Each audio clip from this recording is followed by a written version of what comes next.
Welcome to my YouTube channel news today.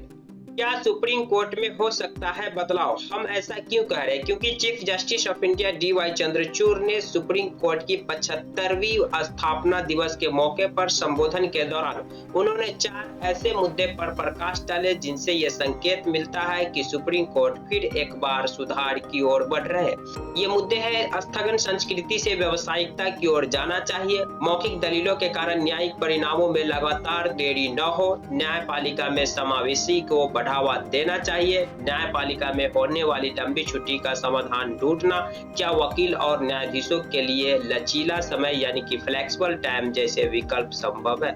तो ये ऐसे मुद्दे हैं जिन पर chief justice of India D.Y.. Chandrachud ने 75वीं सुप्रीम कोर्ट की स्थापना दिवस पर संबोधन के दौरान प्रकाश डाले। आपने कई बार सुप्रीम कोर्ट की स्थगन संस्कृति को लेकर के आलोचना और डिबेट देखे होंगे। इनके अलावा जो सुप्रीम कोर्ट के जज जो लंबे छुट्टी पर चले जाते हैं, इसको लेकर भी कई बार इनकी आलोचना या फिर आप इस पर डिबेट देखने को मिले होंगे। इसी पर प्रकाश डालते हुए chief justice of India D.Y.. Chandrachud ने इसमें बदलाव लाने के संकेत दिए, जिससे ये मालूम होता है कि सुप्रीम कोर्ट में फिर एक बार बड़े स्तर पर सुधार होने की संभावना है, बड़े स्तर पर बदलाव होने जा रहे हैं। चलिए हम सबसे पहले जान लेते हैं कि चीफ जस्टिस ऑफ इंडिया ने जिन मुद्दों पर प्रकाश डाले उनमें जो सबसे पहला था कि सुप्रीम कोर्ट स्थगन संस्कृति से व्यावसायिकता की ओर जाना चाहिए। तो ये स्थगन संस्कृति क्या है और व्यावसायिकता क्या है? मतलब कि स्थगन संस्कृति से हमें व्यावसायिकता की ओर जाना चाहिए, चीफ जस्टिस ऑफ इंडिया ने अपने संबोधन में कहा। तो ये स्थगन संस्कृति क्या है और व्यावसायिकता क्या है? चलिए सबसे पहले हम स्थगन संस्कृति के बारे में जान लेते हैं। निर्धारित कार्यक्रम, बैठक या कार्रवाई को अक्सर बिना किसी स्पष्ट या उचित कारणों के स्थगित या विलंबित करना।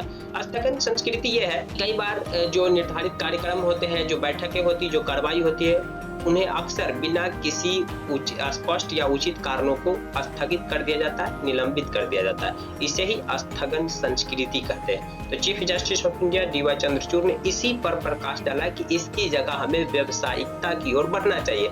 चलिए अब हम यह भी जान लेते हैं कि ये व्यावसायिक संस्कृति क्या है। तो व्यावसायिक संस्कृति जैसे योग्यता, काम के प्रति ईमानदारी, कर्मठ व्यक्तियों को प्रोत्साहन देना, मतलब कि जिनके अंदर योग्यता हो, जो काम के प्रति ईमानदार हो, जो कर्मठ हो व्यक्ति हो, उन्हें प्रोत्साहन देना, उन्हें आगे बढ़ाना, ताकि इस तरह के स्थगन संस्कृति के कारण जो अदालत के समय बर्बाद होते, जो लंबे केसेस पेंडिंग होते हैं, इन सब जैसी समस्या से निपट सके। दूसरे जो मुद्दे हैं जिस पर चीफ जस्टिस ऑफ इंडिया ने प्रकाश डाले वो है न्यायालय की लंबी छुट्टियों का मुद्दा। न्यायालय की लंबी छुट्टियों के मुद्दा को लेकर के आपने कई बार टीवी चैनलों में डिबेट सुने होंगे या कई बार इनकी आलोचना होते हुए भी देखे होंगे। इसी पर चीफ जस्टिस ऑफ इंडिया ने प्रकाश डालते हुए संकेत दिए कि अदालत की जो लंबी छुट्टी का जो मामला है, इसमें बदलाव हो सकता है।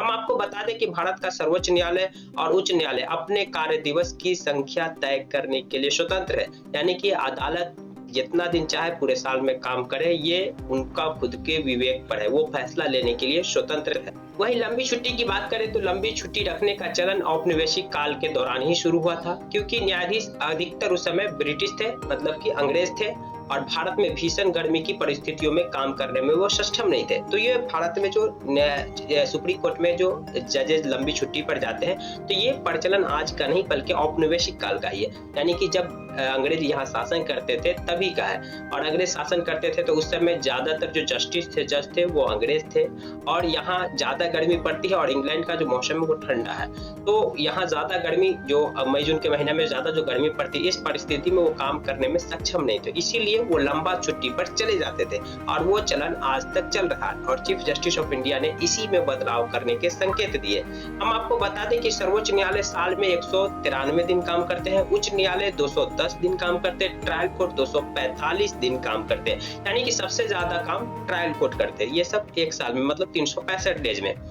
हम आपको बता दें कि जजेस मतलब कब कितने दिन की छुट्टी पर रहते हैं। ग्रीष्म काल में जजेस को 45 दिन का छुट्टी मिलता है, यानी अवकाश मिलता है। शीतकालीन जो अवकाश है वो 15 दिन का होता है। होली में 7 दिन, दशहरा में 5 दिन, दीपावली में 5 दिन, और सर्वोच्च न्यायालय के वार्षिक कैलेंडर में 5 छुट्टियां। तो यानी कहने का मतलब इन सब को कैलकुलेट किया जाए तो सर्वोच्च न्यायालय 193 दिन काम करते हैं, उच्च न्यायालय 210 दिन और ट्रायल कोर्ट 245 दिन। तो यहाँ पे सबसे ज्यादा आप देख रहे होंगे 45 दिन ग्रीष्म काल में अवकाश रहते हैं। तो ये 45 डेज जो है वो जो अंग्रेजों के जो मतलब कि जमाने में औपनिवेशिक काल में ही बनाए गए थे ये परंपरा। और उस समय इसलिए क्योंकि ज्यादातर जो जजेस थे वो अंग्रेज थे, और अंग्रेज यहाँ जो भीषण गर्मी जो पड़ती है ग्रीष्म काल में, वो उसमें काम करने में वो सक्षम नहीं थे, तो इसी कारण वो लंबी छुट्टी पर चले जाते थे। और वो परंपरा अभी भी चल रही है, और इसमें ही बदलाव देने के संकेत चीफ जस्टिस ऑफ इंडिया ने दिए हैं। इनके अलावा चीफ जस्टिस ऑफ इंडिया ने समावेशी को बढ़ावा देने पर भी जोर डाले, प्रकाश डाले। तो ये समावेशी की बढ़ावा की बात करें तो हमने एक अलग से एक वीडियो बनाया कि अदालत में महिलाओं की उपस्थिति पर, आप नहीं देखे तो मेरे इस चैनल पर है, आप जाकर देख सकते हैं कि अभी तक सुप्रीम कोर्ट में सिर्फ 11 महिला जजेज ही सुप्रीम कोर्ट की जज बन पाई। ये काफी ज्यादा चिंताजनक बात है, यानी कि 4% तक महिला की उपस्थिति है सुप्रीम कोर्ट में। वही हम आपको बता दें, इससे कुछ बेहतर स्थिति हाई कोर्ट में, यानी हाई कोर्ट में सुप्रीम कोर्ट से बेहतर स्थिति है, वहां थोड़ा महिला जज की संख्या ज्यादा है। और जो ट्रायल कोर्ट है, जिला अदालत है, उसमें उससे भी बेटर है। और जिला अदालत में जो महिला जजों की जो कार्य करने की जो संख्या है वो अब 36% पे पहुंच गया है, तो ये अच्छी बात है। इनके अलावा हम आपको बता दें कि आंध्र प्रदेश, अरुणाचल प्रदेश, छत्तीसगढ़, दिल्ली, हिमाचल प्रदेश, कर्नाटक, मध्य प्रदेश, महाराष्ट्र, उड़ीसा, राजस्थान, सिक्किम, उत्तर प्रदेश और उत्तराखंड जैसे कई राज्यों में आयोजित जूनियर सिविल जजों की भर्ती में 50% से अधिक चयनित महिला उम्मीदवार थी।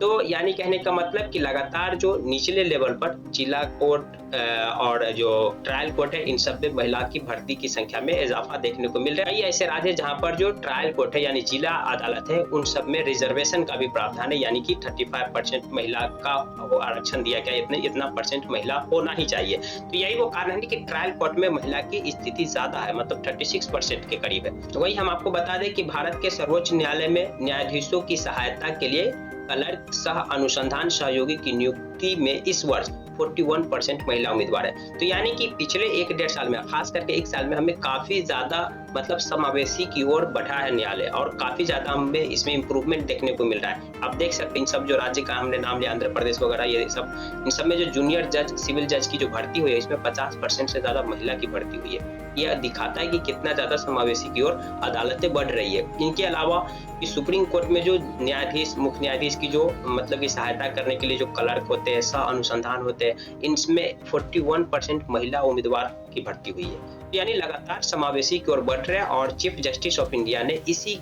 पर संकेत दिए। वही हम आपको बता दें 2024 में सुप्रीम कोर्ट में 11 महिलाओं को वरिष्ठ अधिवक्ता पद से सम्मानित किया गया। ये सबसे मैक्सिमम था 1 साल में सम्मानित। हम आपको बता दें कि उच्चतम न्यायालय के 74 साल के इतिहास में केवल 12 महिला को वरिष्ठ अधिवक्ता के रूप में नामित किया गया, यानी कि इससे पहले सिर्फ 12 महिला 74 साल के सुप्रीम कोर्ट के इतिहास में। तो यानी चीफ जस्टिस ऑफ इंडिया काफी ज्यादा समावेशी की ओर ध्यान दे रहे हैं। इन सब डेटा से मालूम भी पड़ता है, और चीफ जस्टिस ऑफ इंडिया ने जो संकेत देते हैं, इससे यह मालूम पड़ता है कि चीफ जस्टिस ऑफ इंडिया अदालत में समावेशी को काफी ज्यादा बढ़ाना चाहते हैं। क्योंकि आप देख सकते हैं 41% महिला उम्मीदवार की भर्ती हुई, जो जजों को सहायता करने में जो काम देते, क्लर्क है, सह अनुसंधान वगैरह। इनके अलावा 2024 में 11 महिला को वरिष्ठ अधिवक्ता पद से सम्मानित किया गया, जो 74 साल के सुप्रीम कोर्ट के इतिहास में सिर्फ 12 महिलाओं को वरिष्ठ अधिवक्ता पद से सम्मानित मिला था। ये अपने आप में दिखाता है कि अब सुप्रीम कोर्ट कितना ज्यादा समावेशी पर ध्यान दिया जा रहा है। चलिए हम अदालत की स्थिति पर नजर डालें तो सर्वोच्च न्यायालय की स्थापना 28 जनवरी 1950 को हुआ था, और इस 28 जनवरी को 75वां वर्षगांठ मनाया गया था। और इसी के दौरान चीफ जस्टिस ऑफ इंडिया ने संबोधन में ये सब मुद्दे पर प्रकाश डाले। वहीं हम आपको बता दें कि किन अदालतों में कितने केसेस पेंडिंग है, तो सुप्रीम कोर्ट में 69,768 केसेस पेंडिंग है, और हाई कोर्ट की बात करें तो 59.78 लाख केसेस पेंडिंग है, और जिला अदालत की बात करें तो 4.31 करोड़ केसेस पेंडिंग है। और ये 31 जनवरी 2023 मतलब कि 1 जनवरी 2023 का ये डेटा है, और इस साल भर के दौरान तो ये और भी ज्यादा बढ़ गए होंगे। मान के चलिए कि 4.5 करोड़ केसेस जिला अदालत में पेंडिंग है। वही हम क्रिमिनल केसेस की बात करें तो ये 4.31 था, उनमें जो 3.25 करोड़ क्रिमिनल केसेस, और इसमें से भी 71% ऐसे केसेस है जो 5 साल से ज्यादा पुराने हैं। वहीं सिविल केसेस की बात करें तो 1.09 करोड़ सिविल केसेस पेंडिंग है, और उनमें से 73 केसेस ऐसे हैं जो 5 साल से ज्यादा पुराने हैं। तो यानी 5 साल से ज्यादा केसेस पुराने सिविल कोड में पड़े रहते हैं। और 5 साल तो दूर की बात है, हमने एक वीडियोज भी बनाया था कि एक केसेज 1942 का शायद पेंडिंग पड़ा हुआ था, जिससे सिविल कोर्ट ने फैसला नहीं लिया। फाइनली सुप्रीम कोर्ट उस पर अपना एक्शन लिया और सुप्रीम कोर्ट को फैसला सुनाना पड़ा, और उस समय चीफ जस्टिस ऑफ इंडिया काफी नाराज भी हुए थे। यानी कोई कोई केसेस 50 साल के भी पुराने, 50 साल से ज्यादा के भी पुराने, ये काफी ज्यादा चिंता की बात है। वही हम स्टेट वाइज जाने कि किस स्टेट में सबसे ज्यादा केसेस पेंडिंग है, तो बंगाल में सबसे ज्यादा 42%, बिहार में उसके बाद उड़ीसा की नंबर है, और यहाँ पर पूरे लिस्ट दिया, आप चाहे तो वीडियो को पॉज करके पढ़ सकते हैं। न्यायपालिका में आवश्यक सुधार की बात करें तो जजों की संख्या में वृद्धि, मतलब जितना ज्यादा जजेज होंगे उतना ज्यादा केसेस का निपटारा होगा।